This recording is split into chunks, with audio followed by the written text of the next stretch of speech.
Salut à tous, c'est Arthur Berandi et bienvenue dans Sneakin' Singles, l'émission qui parle d'un seul modèle de sneakers. Aujourd'hui, on va parler d'une légende, d'un intemporel, que dis-je, d'une masterclass. Ok, j'arrête les superlatifs, vous avez vu le titre. On va parler de la Stan Smith. Une sneaker que vous avez forcément tous porté ces dernières années et qui reste l'un des plus grands succès de l'histoire des sneakers.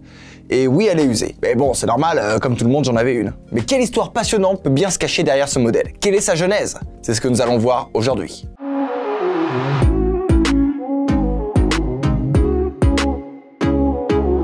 Dans les années 60, Adidas est surtout connu dans le football avec ses chaussures à crampons qui ont fait gagner l'équipe nationale d'Allemagne lors de la dernière Coupe du Monde. Ils se disent alors qu'il est peut-être temps de se diversifier. Pour ça, ils se penchent vers un sport en plein essor à l'époque, le tennis. Adidas à l'époque était très présent en France grâce à Horst Dassler, le fils du créateur de la firme, et par conséquent, ce sera un Français qui participera à la création de la paire. Et ce Français, c'est Robert Hailey, le numéro 1 français. Bah oui, pas mondial, faut pas exagérer, on était aussi moyen qu'aujourd'hui au tennis. Bref, je suis méchant car Robert a eu des résultats plutôt honorables en Grand Chelem. Mais ce qui nous intéresse, c'est le fait qu'il soit derrière la création de sa propre chaussure, la Adidas Robert Hailey. À l'époque, les chaussures de tennis étaient toutes en toile, et avec Adidas, ils vont avoir une idée révolutionnaire, en fabriquer une entièrement en cuir. Cette paire sera évidemment destinée à la pratique du tennis. Malgré le fait qu'elle ne s'appelle pas encore la Stan Smith, c'est exactement la même sneaker que nous connaissons tous aujourd'hui, avec les 3 bandes perforées de la marque sur le côté, sa languette verte, son empeigne en cuir et sa couleur évidemment entièrement blanche. Conçue en Alsace, pays de la choucroute,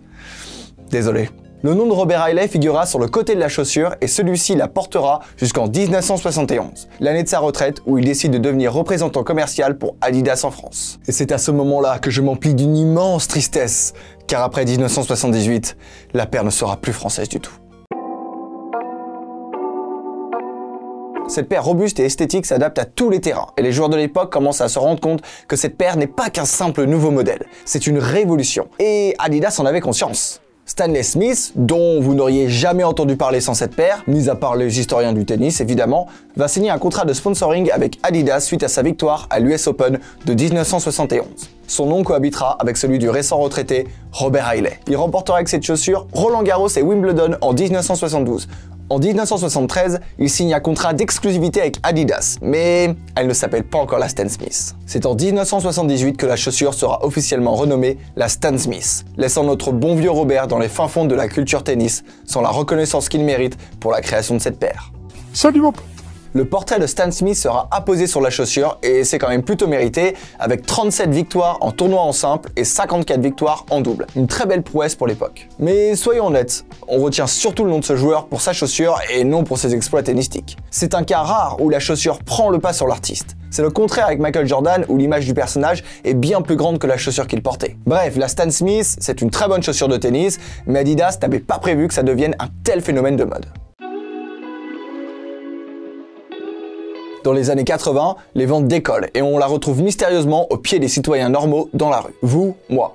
Avec son style élégant et raffiné, elle devient l'une des premières sneakers à passer du sport à la rue, concurrençant la légendaire Converse All-Star qui avait connu le même phénomène en passant du basketball à la rue. La Stan Smith va être incarnée par plein de beaux mondes et va signifier beaucoup de choses. Là où le groupe Run DMC est le porte-étendard de la superstar, dont nous parlerons dans une autre émission, la scène française est à l'honneur pour la Stan Smith. Le célèbre groupe de rap français I.Am portera la Stan Smith dans le clip de son titre « Je danse le Mia ». Même le nom de la sneaker est cité dans les paroles. Stan Smith au pied, le regard froid et scruter la salle et...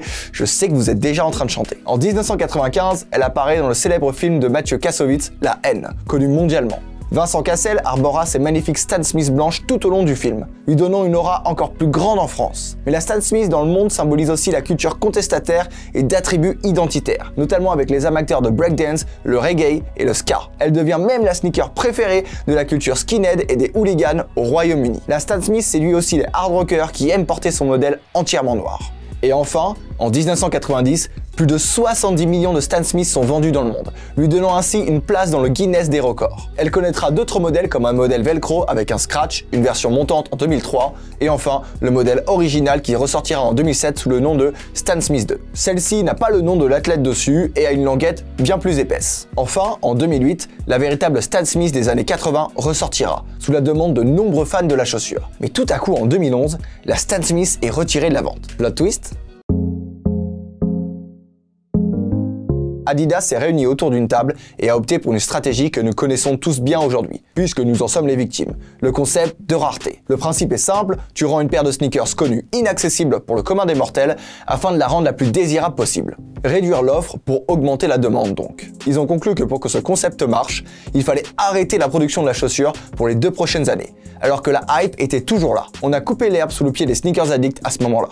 Et enfin, après 2 ans d'attente, la Stan Smith est de retour en janvier 2014 et la hype est énorme. Elle aura le droit à des collaborations plus prestigieuses les unes que les autres, avec Mark Gonzalez, Raf Simons et surtout Pharrell Williams qui est à l'apogée de sa carrière et qui devient le porte-étendard de la marque. Il sort une paire dans le thème Polka Dots Big, des chaussures en cuir rouge, noir ou bleu. Et le pari qui était de faire de ces sneakers une paire rare est totalement réussi, car la Stan Smith ne se vend plus seulement dans les magasins Adidas, mais aussi dans des magasins hype spécialisés comme Colette, et d'ailleurs, la paire de Pharrell était uniquement disponible dans ce magasin. Enfin, d'autres artistes comme Stella McCartney ou Yohji Yamamoto se prêteront au jeu. Adidas y appose même sa semelle Boost, rendue hype par la Yeezy.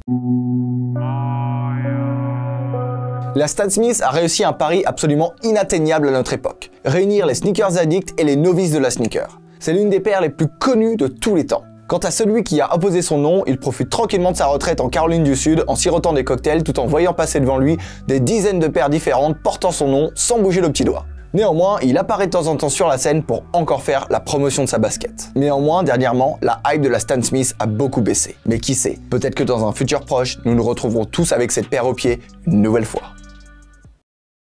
Merci à tous d'avoir regardé cet épisode de Sneakin' Singles. N'hésitez pas à liker, à commenter et à vous abonner à la chaîne si vous l'avez aimé. On a aussi un compte Instagram avec des émissions exclusives, n'hésitez pas à nous suivre. Nous remercions notre partenaire KikiKicks qui nous prête comme d'habitude toutes les paires que vous voyez dans le décor et toutes les paires que vous voyez dans toutes les vidéos. N'hésitez pas à aller checker leurs réseaux sociaux. Quant à moi, je vous dis à très bientôt sur Sneak On Air.